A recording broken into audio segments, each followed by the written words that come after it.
Hello, you're watching James. My name's James, you're watching me, and I am talking about watches. Well, today I've got a very special microband in for review, and it was lent to me by Jason from Houtman Watches. Thank you so much, Jason, for lending me this fantastic watch. It's given me the opportunity to get my hands on a really cool, different type of microbrand. Now, this one here is the Vanbanner parking meter. It's had some really positive reviews online. It has made me want to actually see it in person. And it's been fantastic being able to borrow it so that I haven't actually have to invest my own money. Now, if you do want to buy this watch, unfortunately they're out of stock at the moment. Hopefully Vanbanner will do another release. And if they do, well, they're selling it for 525 Australian dollars, which for this watch I think is a lot of value. I know from talking to Jason from Houtman Watches that there is not going to be a lot of margin on that $525, so he's selling them fairly much at cost, which means we're getting, as a watch enthusiast, as a watch consumer, as a person buying the watch, a lot of value for money. And because it is a watch that has been lent to me, I'm not having a lot of on-wrist time with it. When I do borrow watches, I don't want to do anything to the watch that might cause it damage, and wearing it might cause it damage. So this is sort of more like a first impressions / mini review of the watch. And guys, if you haven't subscribed to the channel, do you mind just clicking on that subscribe button? But let's flip it around now and let's check out this Vanbanner watch. So here we have the Vanbanner VBPM272, also known as the Parking Master. Now, I don't have any of the packaging with the watch today. This watch has been lent into me by Jason from Houtman Watches. Thank you again, Jason. I really do appreciate it. I always do appreciate when anybody lends me a watch. It gives me something interesting to look at without having to spend any of my own money. So a couple of thumbs up right there. This one is an absolute sort of joy to look at, I have to admit, because I've seen quite a few sort of reviews of it already, and all of them were very, very positive. But because I'm borrowing it, I haven't resized the bracelet, and I'm not going to be wearing it long term because I do not want to damage anybody's watch, so I'm very, very careful when I am borrowing watches. As a result, this video is a bit more of a first impression / mini review because, as I said, has not been on wrist. But let's check it out because there's still lots of things I want to talk about with this particular one. But the thing that stands out straight away when I looked at this watch is that color of that dial. And I was thinking that's a really cool green. But what's actually interesting is the crystal. It's a sapphire domed crystal, but it has a real thickness to it, which gives you major distortions.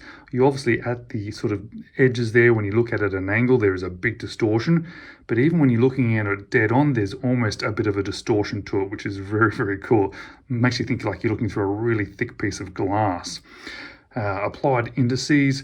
Really chunky handset, like one of the thickest hands I think I've ever seen. Very squared off as well. Really cool pop of color with that red second hand. We've got some printing on there, which is the Vanbanner logo, automatic 200 meters. Nothing else printed in on that dial, so no minute track, nothing else on there. So when you're actually trying to read the time, you are actually relying then on the bezel insert and the dots that are printed on there. And that bezel insert is very interesting, and it's specifically what this watch is sort of referring to, being the parking meter, because it's a countdown timer. So if you are trying to, say, park your car and you've got 30 minutes of time, set that to the minute hand for 30 minutes, you then get into the red and the orange there, and you know you're going to have to run back to your car. And did you hear that? Beautiful bezel action. I mean, really, really good. Very firm, very solid as well. Really impressed by that, nice and easy to grab onto, that sort of coin-edged bezel. Very impressive. Now, I believe it's a ceramic bezel inserts, very shiny, got a lot of sort of a light play going on with it, which is quite nice. Going back to the dial, because I don't think I mentioned it, but we've got polished hands and polished surrounds to those applied indices. Lots of lume as well. I'll throw in a quick lume video now. Sorry that it's a little bit shaky. I'm trying to show a few interesting features about it whilst I am able to put it up on screen. The whole watch, however, has a real sort of vintage or 70s vibe to it. At least that's what I'm getting from it, and I'm sure that's the sort of vibe they're going for with these watches, because it has a real angular case to it. Very flat as well. Everything's brushed on this one. The bracelet, the case, everything is brushed. No transitions with that corner either. You'll see there's a very sharp corner. It drops off straight away. When you're actually feeling it, there's a little bit of sharpness to it, but not so much. I think the idea is it's meant to have this nice, quick transition from flat to flat. There's vertical brushing down there. But let's check out the dimensions of this one, shall we? The case there, we're looking at 40 millimeters. The case, the bezel is slightly bigger, being 41 millimeters. It is 14 millimeters thick. We have a lug to lug of 48 millimeters. But there are sort of semi-male end links there. They sort of stick out a little bit. So we're looking at an all over 53.5 millimeters. The weight sized up to Jason's wrist is 167 grams. Lug width of 20 millimeters, but you can see it really comes out on this bracelet here. It goes out to 24 millimeters, but then it tapers all the way down to 18 millimeters.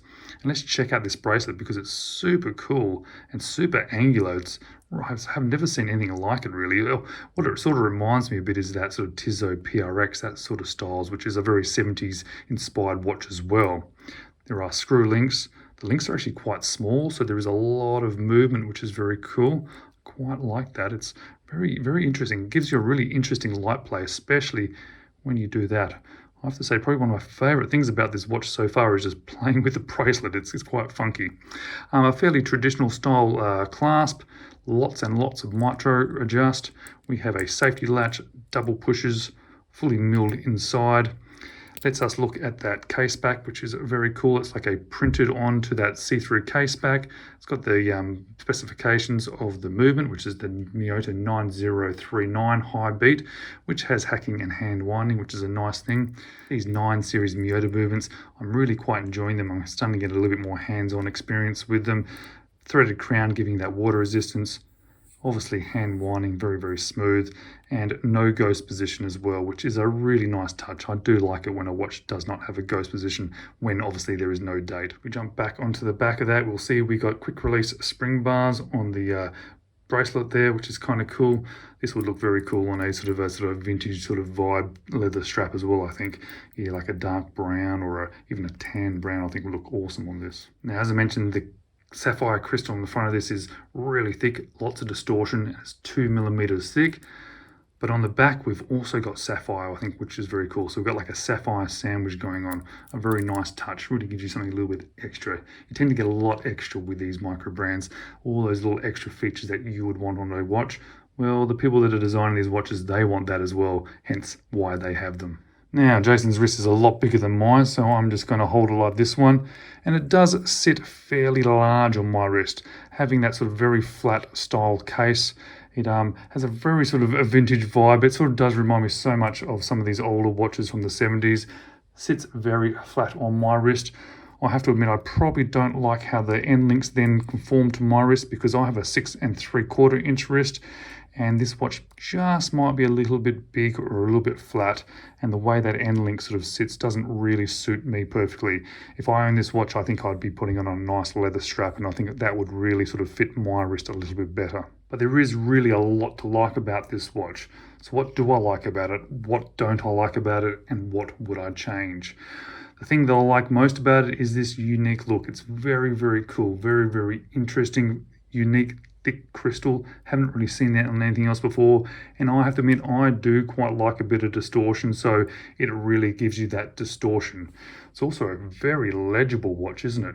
You can really tell the time. Those hands are very, very large, and the next thing that I like about it is that they're very, very long as well. I do like long hands. So what don't I like about it, or possibly what would I change? Well, I'm going to say with this one, the only things I don't like about it and the only things I would actually change about it are probably more things that are personal preferences to me. I probably find that it sits a little bit flat on my wrist. Although I really like playing with this bracelet, I think it looks really cool. I feel that's a little bit thin, but again, I think that suits this style and this sort of vintage sort of inspired part of this watch. So I think all the parts of it, all the things that have been decided and been put together this watch are very deliberate, but probably just things that I wouldn't choose if I was creating a watch, just because it's probably not as much of my style as some other watches that I own. But overall, it's such a well-made watch, presents so well, has a real different specific look to it as well. As I said, bracelet's very cool. I just like playing with it. Yes, maybe I should just buy the bracelet. No, I'm just kidding there, guys. But it's just been so good just to have another micro brand on the channel. It's really good to get some hands-on experience with these different watches. Thanks again, Jason, for lending it in to me. As always, thank you so much for watching, guys, and I really do hope to see you in the next video.